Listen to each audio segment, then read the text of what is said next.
पोषण कितना महत्वपूर्ण है हम सभी के लिए, खास तौर पर से जो छोटे बच्चे हैं।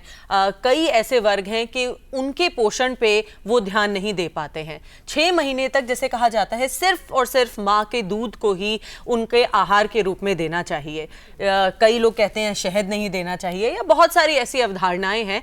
और साथ ही साथ बड़े या फिर प्रेग्नेंट वुमेन कैसे अपने न्यूट्रिशन का ख्याल रखें, ये काफ़ी सारे ऐसे मुद्दे हैं जिन पे जैसे खासतौर पर से अगर मेंस्ट्रुअल हाइजीन की बात करें तो अभी भी इसको एक टैबू के रूप में लिया जाता है। लेकिन हम इस सभी टॉपिक्स पर आज डिस्कशन करेंगे अंशु। बिल्कुल बिल्कुल करेंगे। और बहुत अच्छी बात आपने बोली, बहुत सारे मिथ्स हैं चीज़ों को लेकर हमारे समाज में। इन्हीं सब जानकारी देने के लिए हमारे साथ 2 विशेषज्ञ मेहमान स्टूडियो में मौजूद हैं। चलिए मिलकर स्वागत करते हैं doctor Ruchi Gupta, CMO of CGHS hospital. Ma'am बहुत बहुत स्वागत है DD मॉर्निंग शो में।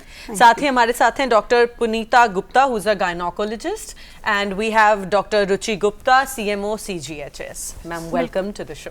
डॉक्टर रुचि, आपसे सबसे पहले जानना चाहेंगे कि न्यूट्रिशन की हम बात कर रहे हैं, पोषण माह की बात कर रहे हैं, तो न्यूट्रिशन होता क्या है और एक सही डाइट की अगर हम बात करें तो उसकी कैसे पहचान हम कर सकते हैं? देखिए, हर एक जो हम रोज़ का खाना खाते हैं उसमें एक हर न्यूट्रिएंट की सही मात्रा, उसको कब कितनी बार हमें खाना है, कब खाना है, कितना हमें उसमें तेल रखना है, कितने कार्बोहाइड्रेट्स रखने हैं, कितने प्रोटीन्स रखने हैं, उसका सही कॉम्बिनेशन, उसे हम न्यूट्रिशन कहते हैं। और ये हमें ये ध्यान रखना है कि इसको मतलब इनका सबका एक जानकारी सबको देना, प्रॉपर न्यूट्रिशन की, प्रॉपर न्यूट्रिएंट्स की मात्रा की, कि खाना कैसे बनाना है, कैसे खाना है, कब खाना है, वही हमारा प्रॉपर न्यूट्रिशन, प्रॉपर डाइट को अगर आम दर्शकों के लिए हम समझा पाएं कि कितने कार्बोहाइड्रेट्स, कितना प्रोटीन, कितना हमको अनिवार्य है, या कौन कौन सी ऐसी चीज़ें हैं जिनसे हमें ये मिल सकता है? देखिए, हम आजकल जो प्रचलन चल रहा है कि हम फास्ट फूड या जंक फूड खाते हैं, उससे हमें जो न्यूट्रिएंट्स मिल रहे हैं वो एम्प्टी न्यूट्रिशन ज़्यादा होता है, जिससे कि हमारी जो हेल्थ है वो अफेक्ट होती है। तो मेनली हमें जो दर्शकों को या फिर हमें एक नॉर्मल जनरल पॉपुलेशन को ये समझाना ज़रूरी है कि जो ताज़ा घर का खाना है, जिसमें सब्जियों का, फलों का सही मात्रा है, प्रोसेस्ड शुगर की कम मात्रा रखनी है, प्रोसेस्ड ऑयल्स की कम मात्रा रखनी है, और हमें जो बेसिकली हेल्दी फूड जिसको कहते हैं कि आपका घर के फल हो गए, घर की ताज़ी सब्जियां हो गई, जो सीजनल वेजिटेबल्स या सीजनल फ्रूट्स कहते हैं, उनको लेना, वो हमें बेसिकली सबको पता चलना चाहिए कि वो ज़रूरी है। बिल्कुल। डॉक्टर पुनीता, आपसे जानना चाहेंगे कि प्रेग्नेंट लेडीज़ की अगर हम बात करें तो उनके लिए सही न्यूट्रिशन कितनी मात्रा में और क्या होना चाहिए? अगर हम देखें तो एक शिशु की स्टार्टिंग प्रेगनेंसी से ही होती है, और नींव अगर मजबूत होगी तो हमारा भविष्य मजबूत होगा। तो प्रेगनेंसी में ही सबसे इम्पॉर्टेंट है कि हम अपनी डाइट को पूरी तरीके से न्यूट्रिशियस रखें। संतुलित आहार में हमें अच्छी अमाउंट में प्रोटीन, मिनरल्स, विटामिन और कम मात्रा में कार्बोहाइड्रेट एंड फैट लेना चाहिए। मैम, मैं थोड़ा सा यहाँ पे ये जानना चाहूँगी, आम दर्शकों की अगर हम बात करें, हम प्रोटीन्स और कार्बोहाइड्रेट्स की बात कर रहे हैं, बेहतर होगा अगर हम इसको थोड़ा सा और दर्शकों की भाषा में बताएं। प्रोटीन के लिए हमें अपने खाने में सीरियल्स, जैसे कि हमें दालें, सभी प्रकार की दालें, रोज़ हम अगर बदल के दाल खाएंगे तो हमारा टेस्ट भी डेवलप रहेगा, जिसमें अरहर, मसूर, उड़द, सब तरीके की दालें, चने, मिलेट्स, जिस पे हम आजकल बहुत ज़ोर दे रहे हैं। अगर हम हफ्ते में 3 दिन मोटा अनाज या मिलेट्स खाएंगे तो उससे हम बहुत बीमारियों से भी महिलाओं को बचा सकते हैं। मिनरल्स और विटामिन्स की बात करें तो हमें फलों और सब्जियों से, और हर तरीके की फल और सब्जियां, कहते हैं रंगीन थाली, आप अपने इस थाली में हर तरीके के सब्जी, जिसमें कि हरे पत्तेदार सब्जियां हैं, गाजर है, टमाटर है, और हर तरीके के फल खाएं। कैल्शियम के लिए मिल्क एंड मिल्क प्रोडक्ट, जिसमें कि आप दूध, दही, लस्सी, छाछ, पनीर किसी भी तरीके से आप किसी भी फॉर्म में खा सकते हैं। जो नॉन वेजिटेरियंस हैं उनको एग और मीट लेने के लिए कहा जाता है। इसके अलावा जो मिलेट्स हैं, जो मोटा अनाज है, उसमें कोलेस्ट्रॉल की मात्रा बहुत कम होती है, फाइबर्स बहुत ज़्यादा होते हैं, तो जो आगे आने वाली बीमारियां महिलाओं में प्रेगनेंसी में होती है, डायबिटीज़, ओबेसिटी, ब्लड प्रेशर, उसको भी रोकता है। और फाइबर डाइट होने से कॉन्स्टिपेशन कम करता है। तो एक अच्छी न्यूट्रिशियस डाइट में हमारी ये मात्रा, अगर हम प्रॉपर वे में इन तीनों चीज़ों को लेना चाहते हैं, तो एक थाली में 2 रोटी, चावल, सलाद, दही, दाल अगर हमने लिया है तो एक कंप्लीट थाली हमारी एक महिला कंप्लीट डाइट माना जाएगा। बहुत ही महत्वपूर्ण जानकारी आपने हमारे साथ साझा करी। अभी हम जैसे महिलाओं की हेल्थ की बात कर रहे हैं, तो यहाँ पे मेंस्ट्रुअल हाइजीन एक बहुत ही इम्पोर्टेंट मुद्दा है। खास तौर पर से जो गांव में हमारी महिलाएं रह रही हैं, उनके पास इतनी सुविधा नहीं हो पाती। इसकी बेसिक क्या टेनेट्स हैं कि अगर आप इनको फॉलो करें तो आपका एक हाइजीनिक मेंस्ट्रुएशन रहेगा? देखिए, जो हमें महिलाओं को अवगत कराना है वो ये है कि सफाई मेंस्ट्रुएशन के टाइम पे बहुत ज़रूरी है, क्योंकि हम उस समय हमें जो महिलाओं को बताना है कि हर 4 घंटे पे या 6 घंटे पे हमें उनको पैड्स बदलने हैं। वो पैड्स साफ़ होने चाहिए, या तो मार्केट्स में या फिर जो आजकल सरकार उपलब्ध करा रही है वो वाले पैड्स, या फिर अगर कपड़ा भी यूज़ करते हैं तो वो धुला, साफ़ बिल्कुल और स्वच्छ होना चाहिए।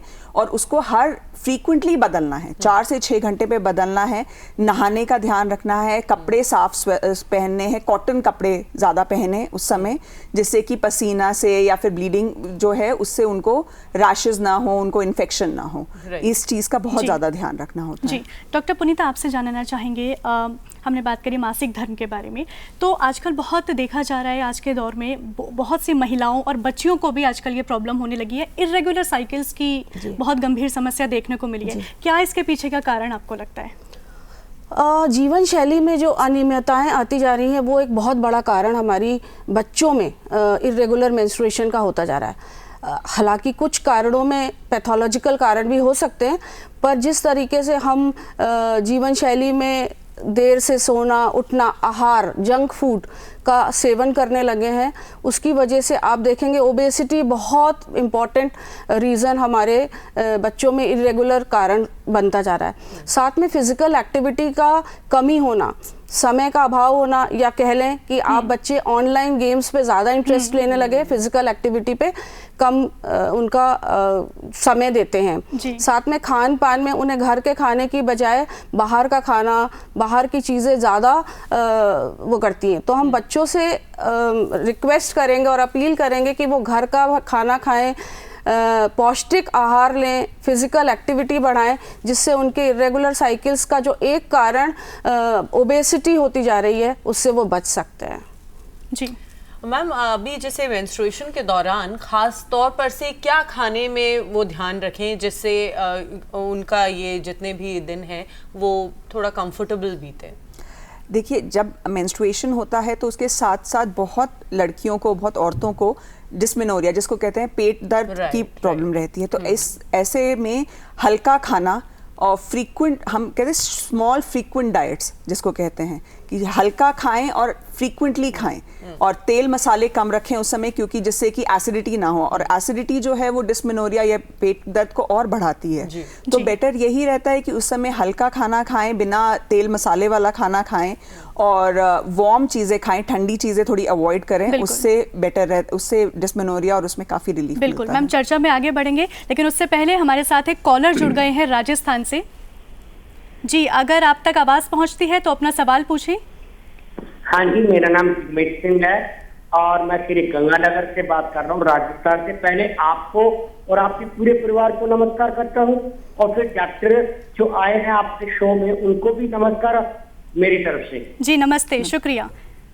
हाँ जी, मैं ये कहना चाहता हूँ डॉक्टर साहब, जैसे बच्चा साल का हो जाता है या 1.5 साल का हो जाता है, और उसको अगर दही खाना पसंद है तो उसे दही खाना शुरू कर दे, सलाद खिलाना शुरू कर दे, तो उनका शरीर बड़े होते हुए बेहतर रहेगा ना। मैं ये पूछना चाहता हूँ, दाल में इतनी भी ताकत नहीं होती, दाल तो मूंग की, मसूर की दाल सब भी दी जाती है। जब मतलब कोई बीमार हो जाता है तब उसे दी जाता है यह पोषण। लेकिन सलाद और दही खाने का बहुत बेहतर तरीका है ना, ये 1.5 साल के बच्चे को खिलाएं तो। जी बहुत बहुत शुक्रिया आपके सवाल के लिए। हाँ अभी जी डॉक्टर आप बताएं, अगर छोटा बच्चा है 1-1.5 साल का, इनका सवाल है कि अगर ये दही देना चाहें, सलाद देना चाहें तो क्या वो दे सकते हैं? बिल्कुल कोई बुराई नहीं है। दही और सलाद तो बहुत ही हेल्दी चीज़ है। दही तो जितनी आप 6 महीने तक तो हम जैसे कहते हैं कि एक्सक्लूसिव ब्रेस्ट फीडिंग करानी चाहिए। उसके बाद धीरे धीरे करके सारा जो हम नॉर्मल घर में खाना खाते हैं वो बच्चे को इंट्रोड्यूस कर देना चाहिए। और 1-1.5 साल पे तो जो आपके घर के जो चाहिए दही हैं, दालें हैं, सब्जियां हैं, सलाद है, वो धीरे धीरे करके इंट्रोड्यूस कर देना चाहिए, क्योंकि तब तक बच्चे के दांत भी आने लगते हैं। जो सॉफ्ट सैलेड में जो है आपका खीरा है, टमाटर हैं, वो आराम से खा सकते हैं बच्चे। आफ्टर 6 मंथ्स भी कई लोग ब्रेस्ट फीडिंग कराते हैं, तो ऐसे में मदर्स मिल्क और फूड का क्या कॉम्बिनेशन रहना चाहिए? ब्रेस्ट फीडिंग कराते साथ भी आप बच्चे को अपना बाहर का खाना देना ही चाहिए। 6 महीने के बाद वीनिंग प्रोसेस होती है जो शुरू कर दी जाती है। ब्रेस्ट फीडिंग 2 साल तक कर सकते हैं। साथ में बच्चे को आप जो नॉर्मल खाना स्टार्ट करते हैं वो शुरू कर देना चाहिए। जी डॉक्टर रुचि, आपसे जानना चाहूँगी कि हमने न्यूट्रिशन की बात करी, तो क्या हर उम्र के अलग अलग न्यूट्रिशन डाइट होने चाहिए? देखिए एक बैलेंस्ड डाइट जो है वो तो कॉमन रहता है थ्रू आउट दी वो, बट हाँ जैसे बच्चा जो ग्रोइंग चाइल्ड है, जैसे कि आप जैसे बात करते हैं 1-1.5 साल से लेके 15-16 साल तक के बच्चे हैं, तो उसमें आपको प्रोटीन्स की मात्रा जो जैसे मैम ने बताया, अंकुरित दालें हो गई, नॉर्मल दालें, सब्जियां, फल, ये सब हमें बच्चे के, क्योंकि उसका उस समय 1 से 5 साल की उम्र में सबसे ज़्यादा ब्रेन का विकास हो रहा होता है, तो उस समय हमें बच्चे के डाइट में अच्छे से मिनरल्स, विटामिन्स, प्रोटीन्स, ये सब बहुत ध्यान रखना होता है। फैट्स जितना हो सके हमें अवॉइड करना चाहिए यंग एज में, क्योंकि उससे आगे चल के ओबेसिटी की, डायबिटीज़ की, बीपी की, ये बहुत ज़्यादा प्रॉब्लम्स आ जाती हैं। तो ये हमें ध्यान रखना पड़ता है। जब लड़कियों की बात करें, जब मेंस्ट्रुएशन शुरू हो जाता है तो उस समय हमें एक बैलेंस डाइट बहुत ज़रूरी है। फिर वही बात हुई कि इनएक्टिविटी की वजह से या जंक फूड की वजह से जो आजकल प्रॉब्लम्स आ रही हैं, वो अगर हम फिर हम पौष्टिक आहार दें, घर का बना खाना खाएं और हर चीज़ की मात्रा सही रखें, तो उन चीज़ों में भी बहुत वो फ़ायदा करता है। Calcium rich diet growing child में, क्योंकि बोन्स बढ़ रही होती हैं उस समय वो बहुत ज़रूरी होता है। जी एक और कॉलर हमारे साथ जुड़ गए हैं हरियाणा से, पुष्पलता जी, अपना सवाल पूछिए। हाँ, मेरा सवाल है कि मैं मतलब मुझे ना वैसे तो नॉर्मल रहती हूँ मैं हमेशा, लेकिन कभी बीच में ना एक बार चक्कर आता है माथे पे, और चक्कर बहुत माइनर होता है, फिर बाद में वो 2-4 घंटे बाद या एकदम चक्कर की फ्रीक्वेंसी बढ़ जाती है, पूरी धरती से घूमने लग जाती है और मुझे उल्टी आती है, और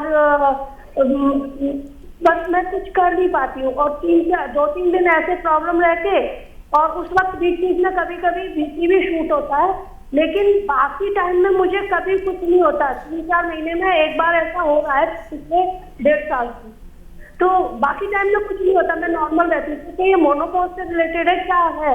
सारे टेस्ट करा लिए, थायराइड और कार्डियोलॉजिस्ट से मिल लिए, इनको करा लिया, सब चीजें रिपोर्ट नॉर्मल आ रही है। अभी हॉल्टर भी लगवाया मैंने। पुष्पलता जी, अपना सवाल पूछने के लिए बहुत बहुत धन्यवाद। मैम, जैसे इन्होंने बताया कि इनको हर 2-3 महीने में ऐसे चक्कर आते हैं, तो मीनोपॉज में क्या ऐसा होता है? हो सकता है, और हो सकता है कि इन्हें माइग्रेन की प्रॉब्लम हो, तो उसका भी एक बार ये इलाज कराएं, या फिर किसी मेडिकल स्पेशलिस्ट को कंसल्ट करके एक बार उसके बारे में भी देखें। और उम्र क्या सर्वाइकल की प्रॉब्लम सर्वाइकल भी हो सकती है। हाँ, सर्वाइकल स्पॉन्डिलोसिस में भी ये प्रॉब्लम होती है किसी को, कि हर 3-4 महीने में जब वो पेन ज्यादा बढ़ जाता है तो उससे ये चक्कर आते हैं और दिक्कत होती है। बिल्कुल मैम, कुछ महिलाओं में जैसे देखा जाता है, डॉक्टर पुनीता आपसे जानना चाहूँगी कि पेन एक्सेस लेवल का होता है, तो लेकिन अलग अलग बॉडी की अलग अलग इसमें क्राइटेरियाज हैं, तो क्या है ये पेन को क्या हम थोड़ा कंट्रोल कर सकते हैं, या ये बॉडी टू बॉडी ही डिफर करता है? देखिए, अगर पेन एक नॉर्मल लेवल का है जिस पर कोई एक्टिविटी रिस्ट्रिक्टेड नहीं हो रही है, बच्चा या महिला अपने काम कर पा रही है, तो इसका मतलब ये एक नॉर्मल है। लेकिन अगर किसी की दर्द इतना ज़्यादा है कि वो अपनी डे टू डे एक्टिविटी को रिस्ट्रिक्ट कर रहे हैं, 2-3 दिन वो अपने किसी काम पे नहीं जा पा रहे हैं, घर का काम नहीं कर पा रहे हैं, तो इसके लिए उसे ज़रूर अपने गायनेकोलॉजिस्ट से सलाह लेनी चाहिए, क्योंकि कई बार हम लोग ये सोचते हैं कि ये नॉर्मल दर्द है, पर वो कई बार कुछ बीमारियों के साथ एसोसिएटेड होती है, जैसे कोई ओवेरियन सिस्ट हो सकती है, एंडोमेट्रियोसिस हो सकती है, पेल्विक इन्फ्लेमेटरी डिजीज हो सकती है। तो इन सब कारणों से अगर बहुत सीवियर पेन है तो ज़रूर से अपने गायनेकोलॉजिस्ट से सलाह लें। एक और कॉलर हमारे साथ जुड़ी हैं, अरुणा जी छत्तीसगढ़ से। अपना सवाल पूछें अगर आप हमें सुन पा रही हैं तो। हेलो जी, हम आपको सुन पा रहे हैं अरुणा जी। हाँ जी मैम, मुझे ना मैम से ये पूछना था कि मेरी शादी को ना 1.5 साल हो गया है जी। तो मैम मुझे ना मतलब बेबी कंसीव करने में काफी प्रॉब्लम आ रही है जी, तो इसके लिए कोई ट्रीटमेंट वगैरह? ठीक है, धन्यवाद अपना सवाल पूछने के लिए। ये एक बहुत आम आजकल बात हो गई है, may be because of the lifestyle, लोग कंसीव लेट कर पा रहे हैं या मुश्किल से कर पा रहे हैं, तो ये काफी चिंतित सुनाई दे रही थी। देखिए, अगर आपको कंसीव करने में दिक्कत हो रही है शादी के बाद, आपको सबसे पहले तो एक अच्छे से एक अपना पूरा रूटीन बॉडी चेकअप कराना पड़ेगा, सारे टेस्ट कराने पड़ेंगे अपने हस्बैंड के, दोनों के।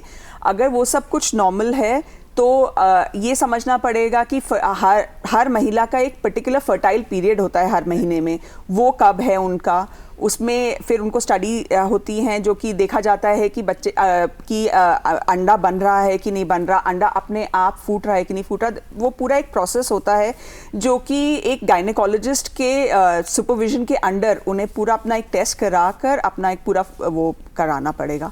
उसी के बाद फिर वो कंसीव करने का पता चलेगा कि कोई पैथोलॉजी है भी कि नॉर्मली ही वो किसी कारणों से कंसीव नहीं कर पा रही है। डाइट या लाइफस्टाइल चेंजेस भी क्या इसमें कुछ सहायक सिद्ध हो सकते हैं? जी, ओबेसिटी बहुत बड़ा कारण होता है। कई बार जिनका बॉडी मास इंडेक्स ज़्यादा होता है उनमें एग अपने समय पर रप्चर नहीं होता है या बनता नहीं है, तो इस वजह से भी एक प्रेगनेंसी ना होने का कारण होता है। तो एक्सरसाइज, डाइट कंट्रोल, इन सब एक को भी अगर हम पेशेंट को एडवाइस करें और वो रीज़न है तो पेशेंट कंसीव कर जाते हैं। बिल्कुल। एक और कॉलर हमारे साथ जुड़े हैं, मनोज सिंह बिहार से। बिहार से मनोज सिंह, अपना सवाल पूछें। मनोज जी, आप हमें सुन पा रहे हैं? हाँ मैम जी, बोलिए। कहना है कि 3 महीना पहले डिलीवरी हुआ है नॉर्मल। मैम 3 महीना पहले डिलीवरी हुआ है नॉर्मल जी। तो उसमें ब्लीडिंग सब बहुत ज्यादा ब्लीडिंग हो गया, तो किडनी चौक हो गया, तो 11 दिन तक यूरिन पास नहीं हुआ। ऐसी स्थिति में डायलिसिस का थोड़ा शुरू हो गया है, तो ऐसी स्थिति में बच्चे को ब्रेस्ट फीडिंग करा सकते हैं क्या? और दूसरा क्वेश्चन मैम कि 3 महीने का बच्चा है तो उसका चमड़ा जो है बॉडी का सब सिकुड़ रहा है, सिकुड़ने टाइप में, तो कोई विटामिन की कमी है क्या? ओके, धन्यवाद। मैम, कुछ किडनी में बच्चे की दिक्कत है यूरिन पास करने में। पहले सवाल तो ये है कि क्या मदर ब्रेस्ट फीड करा सकती है? तो अगर मदर हेल्दी है, उस समय ब्लीडिंग हुई, पर अगर मदर अब ठीक है तो ब्रेस्ट फीडिंग करा सकती है। दूसरा, किडनी में अगर कोई परेशानी है तो वो बच्चे के डॉक्टर पीडियाट्रिशियन को जाके दिखाना पड़ेगा, अल्ट्रासाउंड कराएं और उनसे प्रॉपर सलाह लें कि आगे क्या करना है। वो बिना बच्चे को देखे कोई भी बता नहीं सकता इस समय कि कैसे आगे, लेकिन ब्रेस्ट फीडिंग को करा सकती हैं। जी, डॉक्टर पुनीता, आपसे ही पुनः जानना चाहूंगी कि स्वच्छता ना रखने से इसका फ्यूचर इम्पैक्ट क्या हो सकता है? मेंस्ट्रुअल समय में स्वच्छता बहुत ज़्यादा ज़रूरी है। बहुत से टैबूज़ हैं हमारे देश में कि उस समय नहाना नहीं चाहिए या सफाई नहीं रखनी चाहिए, वो बिल्कुल मिथ है। पहला, स्वच्छता बहुत इम्पॉर्टेंट है। ना रखने से कुछ बीमारियां, जैसे मैडम ने बताया कि इन्फेक्शन होने के चांसेस होते हैं, रैशेस हो सकते हैं, ये सब तो बहुत सिंपल बातें, पर urinary tract infection, reproductive infection जिससे आगे चल के इनफर्टिलिटी होती है, अगर यही बहुत सीवियर ग्रेड की हो जाए तो हमारे यूट्रस के माउथ को सर्विक्स कहते हैं और उससे सर्वाइकल कैंसर होने के भी चांसेस होते हैं। अस्वच्छता एक बहुत बड़ा कारण है सर्वाइकल कैंसर का, और अगर हम अभी से इन चीज़ों को ध्यान रखेंगे तो हम इससे बच सकते हैं और अपने देश में जो हमारे देश का बहुत सेकंड कॉमन कैंसर है उससे बचाव कर सकते हैं। डॉक्टर पुनीता, डॉक्टर रुचि, हमसे इतनी इंपॉर्टेंट जानकारी साझा करने के लिए बहुत बहुत धन्यवाद। हमें उम्मीद है आप सभी को भी इस डिस्कशन से बहुत कुछ समझ आया होगा, कैसे अपनी बैलेंस डाइट का ख्याल रखें, मेंस्ट्रुएशन हाइजीन मेंटेन करें।